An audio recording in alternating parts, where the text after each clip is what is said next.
ST, dare I say, the Los Angeles region for a short spell, but I will be in San Diego because, I love San Diego, and I still have not figured out why the team left other than money, greed, avarice, all the usual reasons that we lost the Colts here in 1983. This guy is a longtime decorated San Diego sports radio show host as well as an entrepreneur. He's been my friend for a couple of decades. I've seen him in and out of Super Bowls and in and out of San Diego, even at Rolling Stones concerts at Petco Park. We welcome Scott Kaplan on. He is the podcaster of the Solo podcast. He also has a web platform. You can find him out at the Mighty 1090 AM with the Scott and BR show, and also find him on Twitter at Scott Kaplan. That's with a Kaplan. Scott, how's it going in San Diego? Dare I ask, because it's always wonderful in San Diego, and you live there, and it's paradise, but it's now sort of paradise without a football team, and I haven't dug in yet. I haven't been there since the team left, and as you know, I'm a big San Diego fan, family there, all that stuff.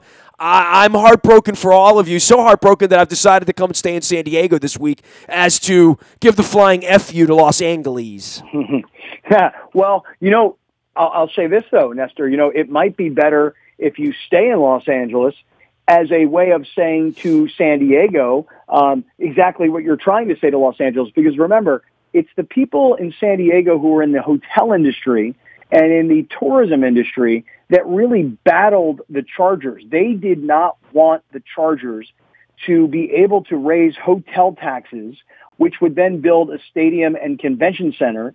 Those in that industry, very powerful industry in San Diego, they wanted to raise the hotel taxes for themselves so they could just expand the convention center. They didn't want anything to do with Dean Spanos and the Chargers, and they thought, how dare he try and raise hotel taxes? That's our business. Therefore, that's our money to spend. Of course, all of this is taxpayer dollars.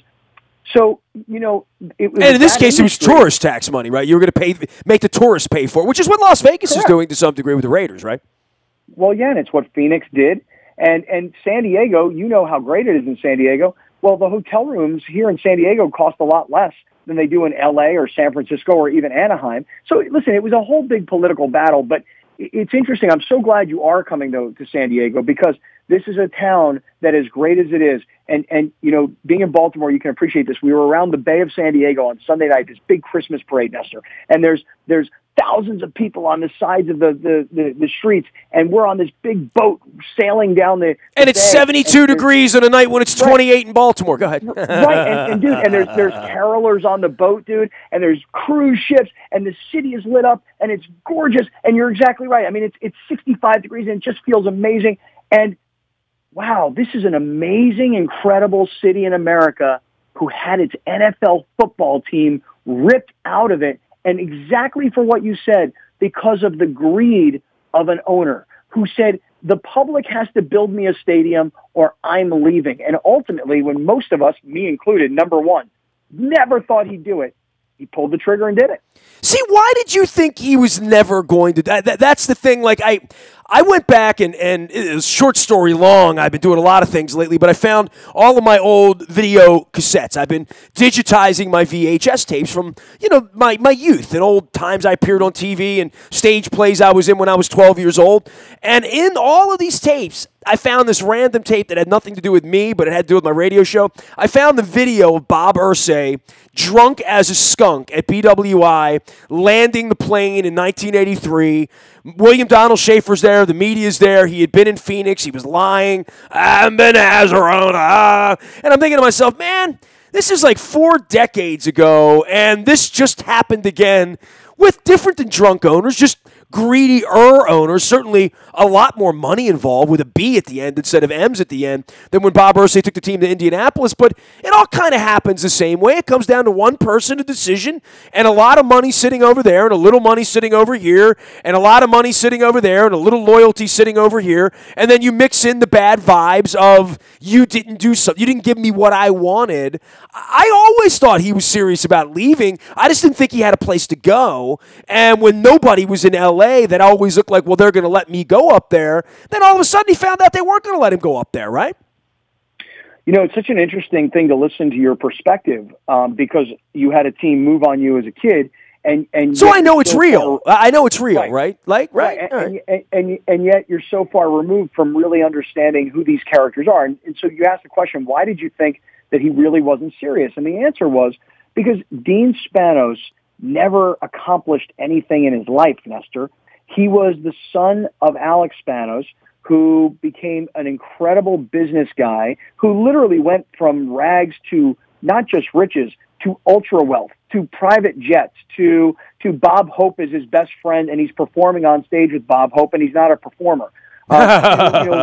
Meeting and knowing and supporting presidents of the United States. I mean, Alex Spanos became one of the true, great American success stories. And Dean Spanos was nothing other than the putsy kid. He never accomplished anything in his life. By the way, his two sons have never accomplished anything in their lives because everybody has just been part of the family business. No one has gone out and tried something, taken a risk. In fact, Alex Spanos said in his book, just because you have money doesn't make you an entrepreneur. And you have to be able to take risk. And I'm sure you can appreciate that. But the son had never taken a risk. So knowing that intimately the way I did, I just didn't think they were going to move. Ultimately, the Chargers got on the ballot an opportunity for the voters of San Diego to decide, do you want to raise the hotel taxes to build a stadium or do you not? And because Dean Spanos was so unlikable as a character in this town, who had no political clout, who was not seen as being an important, critical member of this community, he wasn't out and about, he was shy and bashful, and he wasn't very confident, and he didn't have a lot of self-esteem, and he was far from charismatic. By the way, you're describing the Angelos boys here in Baltimore, by the way, so this is kind of a frightening thing as the Orioles lost 115 games and the city sits empty. I mean, you're literally describing the sons of billionaires who are not seen, not heard, have no friends, have no pull, have not pressed the flesh, don't have an army of friends. Yeah, literally. I mean, that's the Angelos boys story over the last 25 years in Baltimore. Well, look, man, when you meet somebody who has been very, very successful and has made a lot of money, and they did it on their own, those people generally don't have a lot of respect for people who have just been handed things, because that guy knows what it took to make his own money. Jerry Jones is an American entrepreneurial tycoon, okay? And Dean Spanos is the son of a rich kid. And so when the league said, Stan Kroenke is getting L.A., that's who we want in L.A., somebody with real money, a real billionaire, somebody who can buy the land, build his own stadium, that's who we want in L.A. We need a major league operator in L.A. Not Mark Davis. No, right. We don't want Mark Davis, and we don't want Dean Spanos. And they set in motion an opportunity for Dean Spanos to say, I have the option. And during that period of time where he had the option, he came back to San Diego and he said, will you please vote for me to get a stadium in town? And because he was so unlikable, and because the hotel industry and the tourism industry all fought him politically, he ultimately lost the vote. And that was the last straw for Dean Spanos. He was able to finally go back to the other NFL owners and say to them, look, I've satisfied the requirements. The people had a chance to vote. They don't want to build me and us a stadium, so I have to leave. And that, by the way, is really bothersome for those of us in San Diego, because now what we look back on, Nestor, we see that he really didn't put the money or the assets behind this vote. And you have to understand, this was in the city of San Diego, not the county of San Diego. The county of San Diego is 5 times the size of the city of San Diego. So most people in San Diego County never had a chance to vote on something like this. Point being, the vote was set up for failure from the beginning, because ultimately Spanos wanted to leave to L.A. anyway. And by the way, the mayor negotiated from the position that the Chargers were leaving regardless, so he never took any of this seriously. Failure on the side of local politicians, absolutely. But the reason the Chargers moved is the greed of one man and one family. Scott Kaplan is here. He is with the Mighty 1090. He has done sports radio for a couple of decades out in San Diego, back when they had two teams. Now has the Aztecs, the Padres, and the ghost and the vapor of the Chargers moved 120 miles up the road. I will be staying in San Diego for a couple days before the game up in Carson. So, bro, bring it to me, man. I mean, you broadcast with former Chargers. You're in a Chargers town, in a town where there's been a lot of pain, with Gwynn and Seau and Heroes and the team leaving and all the dastardly deeds that got Petco built to begin with. Where is the mind frame of a professional sports fan in San Diego? Is the mind frame to go up to the StubHub Center twice a year and go to a game, keep the games on, or literally are people burning their Chargers gear there? The day that they left, everybody brought their Charger gear to our broadcast and burned it. Most people who got rid of it were happy about doing it. Now, many of them are like, man, the Chargers just beat the Steelers on the road.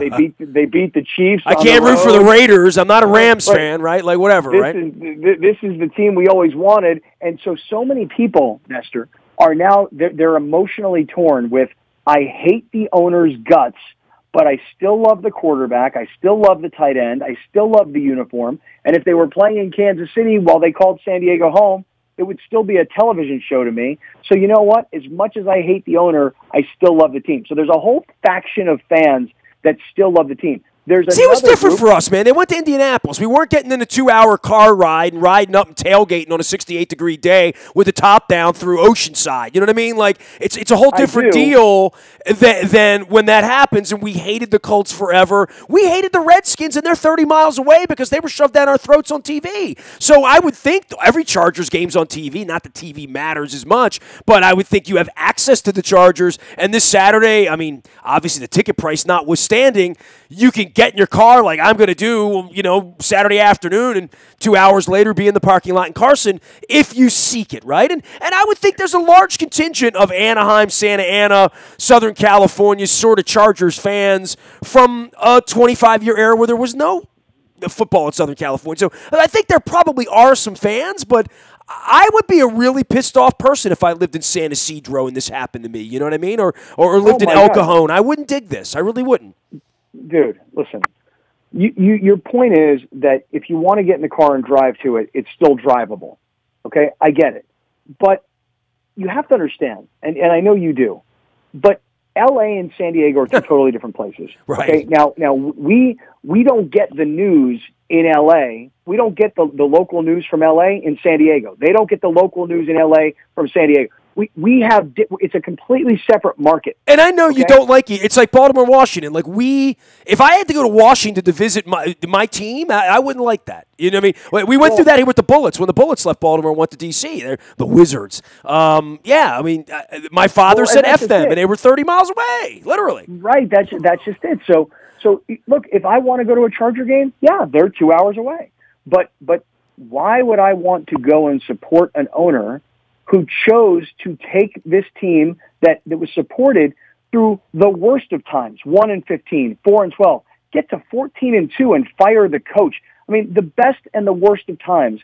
And this team was loved and adored in this market. What really bothers people in San Diego is, Nestor, they're invisible in LA. You'll find out. Yeah. I know. I don't know how. I don't know if the Ravens fans will travel to LA the way they travel to, say, Pittsburgh, but I'm telling you, I expect many people who are Ravens fans who live in L.A. or in Southern California, this is their chance to see their team. I suspect here's what you'll see this weekend. You'll see 25,000 people in a little soccer stadium. You'll see about 10,000 of them wearing Charger jerseys. You'll probably see 7,000 or 8,000 of them wearing purple Ravens jerseys. And then you'll just see random NFL jerseys where people are like, well, okay, there's an NFL game. Let's go check it out. It will be the most bizarre NFL game you will have ever been to because it's like going to a high school football game. Well, that's one of the reasons I'm coming out, not just that the game matters, because we were 4-5 a couple of weeks ago, and I was thinking, like, do I need to be in Southern California a couple of days before Christmas on my own watching, Lamar Jackson play out the string? And onto the field, the game itself, I mean, tickets are almost $200 to get in because of the size of the venue and because of what has become the biggest game in recent Chargers history, right? Or certainly in LA Chargers, and I don't even use that. I still call them San Diego. I don't know. It just probably makes me feel better at this point. But the future of the franchise, and we need to go there and win, they're going to do all of this, and at some point, I assume that franchise will be in London, right? Or like that. They'll be one of the competitors to be that, because they're going to play in that 100,000-seat stadium in LA with literally nobody ever. They're never going to be able to build a fan base there. I completely agree. I mean, listen, I was at a friend's house a few weeks ago. The Chargers were playing the Titans in London. We were in his home in Los Angeles. It was early Sunday morning, like 7 o'clock in the morning. The game was already on TV. And he and his children were like, oh, look, the game's on. And I said to everybody, I go, hey, are you guys Charger fans? And they're like, no, why would we be Charger fans? They're like, well, you know that the Chargers moved from San Diego, and they call Carson, L.A., they call that home now. And they're like, those are the San Diego Chargers. So there are people in L.A. watching the Chargers on TV going, no, they may call, they may play their home games in that cute little soccer stadium, but they're not an L.A. team. See, that's the other thing, Nestor. You got to understand. In L.A., you've got the Lakers with LeBron. You've got the Dodgers going to the World Series. You've got the Rams, who were the hottest team in football until, this collapse that they're on right now. You've got two NHL hockey teams. You've got another Major League Baseball team in Anaheim. You've got USC and UCLA. You've got two MLS soccer franchises. I'm telling you that on the sports landscape, it's hard to break in. And the Chargers are perceived as being San Diego's.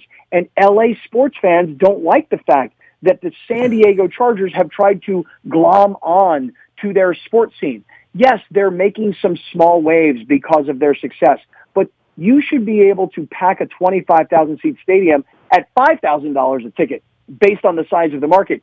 Don't buy your tickets quite yet, because just watch the secondary market. They've been as cheap as $6 in the last few weeks. You could have gotten a game ticket for $6 into a 25,000-seat stadium in Los Angeles in an NFL game. Think about that.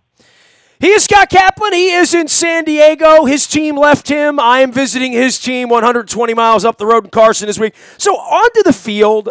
They used to break down every third down play, every 53-man roster, all that. Where are you now with the Chargers? I mean, as far as what you talk about on the air, whether you hate them, love them, moved by them, are you still watching? I mean, are you still sort of intrigued by this Phillip Rivers show? Because I was intrigued last Thursday night when I was up late at night in Kansas City, and he brought all that energy onto the NFL Network set, and I thought, man, there's a guy I want to root for. There's a guy I would play with, play for, want to root for, all that stuff. And I know Eric Weddle's great appreciation for him, and I see plenty of Eric Weddle here in Baltimore lately, and I know you guys have an affinity for him, but this is the best Chargers team in a long time, and they might go to the Super Bowl, and that might change things for Phillip Rivers, that's for sure.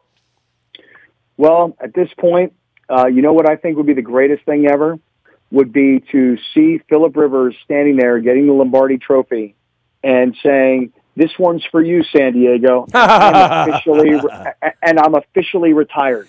I did ask, if they win the Super Bowl, where would the parade be? And someone said to me, well, it would start in the parking lot in Carson, and it would make it to, like, the on-ramp. Well, you know what we think? You know what we think is going to happen? If they somehow win the Super Bowl, which, by the way, I just want to tell you something. I don't think they will. In fact, I think the Ravens will beat them this week. But that being said, we've already figured out that they would have a parade in Disneyland where people expect a parade at 5 o'clock in the afternoon. And by the way, there's already thousands of people there. And on television, it'll look like people really care.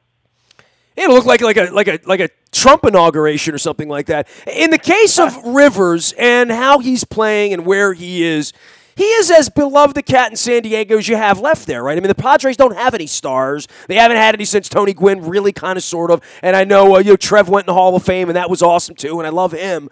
But Phillip Rivers is still the biggest star in San Diego because he still lives there, right? I mean, that sort of adds sort of a weird dynamic to this, right? But not really. You know what's weird? And this is why people are still really pissed off. And people are more pissed off the better that the Chargers are doing. Because, listen, they used to be an important part of the community. Every Thanksgiving, they did a blood drive. You'll remember way back in the day, Ralph Benershka was the kicker of the Chargers. He got terribly ill with Crohn's disease, and he needed a blood transfusion, and a radio station had a blood drive for Ralph Benershka, and it turned into the Chargers jumping on board And for 40 years, it's been the most important Thanksgiving Charger promotion here in San Diego, and it provides enough blood for like the next 6 months. Wow. Well, when the Chargers left, they literally turned their back on the community. They don't have any outreach here, Nestor. There's no LaDainian Tomlinson celebration of his Hall of Fame in San Diego. That's where he should have celebrated it. He didn't. Phillip Rivers, you don't see him on TV in San Diego. You don't see billboards of Phillip Rivers anywhere in San Diego. He may live in San Diego County, but he's practically invisible other than to people who are still fans or those who are still following the team. You would not know that Phillip Rivers was a star athlete living in San Diego, active. I mean, you just wouldn't even know it. Scott Kaplan is here from the Mighty 1090. Tell everybody what you do and tell them about your web platform, because you're doing something interesting for a lot of people like me in the industry to talk about social media and how to use a brand to leverage social. And I know that's important to you. Well, it is important to me just because of the future of the radio industry. So I appreciate you let me just tell your listeners a little bit about this. It's called Sided, SIDED. And you can visit the website, sided.co, C-O. There's no M, no .com. So I'm saving you about like a tenth of a second that you'll have at the end of your day to enjoy yourself and relax. So it's sided, SIDED.co. And it's a gamified debate platform. Everybody thinks that, their opinion is the best or the strongest. That's why Twitter, everybody's yelling at each other, and it's so confusing, and it's unorganized, and then it's everybody yelling names at each other. And so what I'm doing is I'm building a platform for radio hosts like us where we can deliver content to our listeners. They can engage in that content. We potentially could make money from that at some point, and the user, the listener, can have their opinions heard, can be judged by others, can score, can win, and can then take points that they've won and redeem those points for the kind of cool stuff that they might like to have. So essentially getting paid for your opinion, Nestor, and that's what I'm building. It's called Sided, SIDED, sided.co. Thank you. No worries, man. I'm looking forward to seeing you out in San Diego. So look, man, this is really important. I probably have spent I don't know, 200 nights of my life in San Diego, roughly. Maybe 150, but, lots of times, right? Chased girls out there back in the 80s and 90s. My aunt, I had a key to her home out off of San Diego State, El Cajon and Montezuma, right off College Avenue there, in the open-air theater and Tony Gwynn Stadium, all that stuff going on, what is now the Cox Arena, or whatever they call it this week. So I've been coming out there for years, and I've done a lot of different things out there. Fish tacos and the gas lamp, obviously Coronado for Christmas in the ice skating rink in La Jolla. Give me something that maybe I haven't done. And then not SeaWorld, you know what I mean? Not the Wild Animal Park up in Escondido. Give me something I've never done in San Diego that maybe I should consider doing because I've never done it. Two things. How long are you going to be here? I'm in for, 3-4 days, the weekend, right. So Friday night, you must hit Solana Beach. I've been to Solana Beach. I've been to the Belly Up. Okay. I've been shopping in the district there. I know the Stones famously played the Belly Up. I saw the Bodines at the Belly Up, and I saw the Smithereens at the Belly Up many, many moons ago. Well, if you come to San Diego and you come to this part of town, that's the must-do thing, is to find a show at the Belly Up and get yourself in, get a beer, and just chill for a little. Solana Beach has a very, very chill Southern California beach town vibe. Yes, it does. And that is the greatest small venue. When you see Jimmy Buffett on a small stage with like 300 people, or the Red Hot Chili Peppers, or you mentioned the Rolling Stones, it's that kind of a special place. So that's number one. You've done it, but I think you should do it again, particularly if there's a great band on Friday night. Eric Rachmani is there Friday night. Saturday's Beatles versus Stones Christmas show. Cashed Out is there. So yeah, I'm checking it out. Dickie Dale's playing there Thursday night. The Surf Guitar King in Solana Beach when I'm there. What? There you go. This is why you already knew that spot. But I will tell you this. I tell everybody now, the most important thing you have to do when you come to San Diego, if you haven't ever done it, is you must get on the water. You have to get on a boat. You need to get in the bay, because San Diego is one of the most beautiful, spectacular skylines from the water, because you've got the aircraft carriers and North Island on one side, you've got the Coronado Bridge, you've got Point Loma, and when you turn around and you see the city of San Diego with the mountains behind it, It is a spectacular sight to see, and you get to see so much of the city in one boat ride. So if you would like to go out, I have the perfect boat for you, by the way. I'm not joking. It is, I promise you, because they take people out whale watching, and it's a 140-foot sailboat, and it's amazing. And by the way, the captain is smoking hot. Her name's Fathom, and that's what you should do. Her name is Fathom. I love I swear to you. You're making this up. Oh, you can't make this up. You can't make up Fathom. You can't make that up, man. There's no doubt about that. Hey, man, I appreciate all the love. I've been to the zoo. I've walked through Hillcrest. I've been all over Mission Valley. I'm just trying to think of. I've been to Tijuana. I've been down to the Coors Amphitheater in Chula Vista. I've done all this stuff. I'm just trying to figure out something I haven't done yet. So getting on the water, I did that once, but it was like 35 years ago. So it doesn't count. I wish that it was horse racing season, and I would take you to Del Mar and put you in the winner's circle. Yes, you would. And have you give out a trophy, because Del Mar is, I know there's a lot of horse racing fans in your part of the country. Del Mar is the party spot of the summer. And for 45 days, it's horse racing and concerts and beautiful people and drinking, and it is just a ton of fun all summer long. And you can almost stumble into Solana Beach if you. So this is how old school I am. I'm sure you've had Bobby Beathard on the air, right? He's Mr. San Diego, lives up in North County. Bobby used to do my show, and I was so touched to see him go in the Hall of Fame. I was in Canton that night when Ray went in, and Bobby's having some later in life issues right now that I'm aware of. Bobby used to do my show when I was syndicated 20 years ago, and he would call in, and of course he was the Redskins guy. His son went to Towson here in Baltimore. He had he loved Baltimore. He liked me, and I didn't really know him all that well, but he did my show all the time.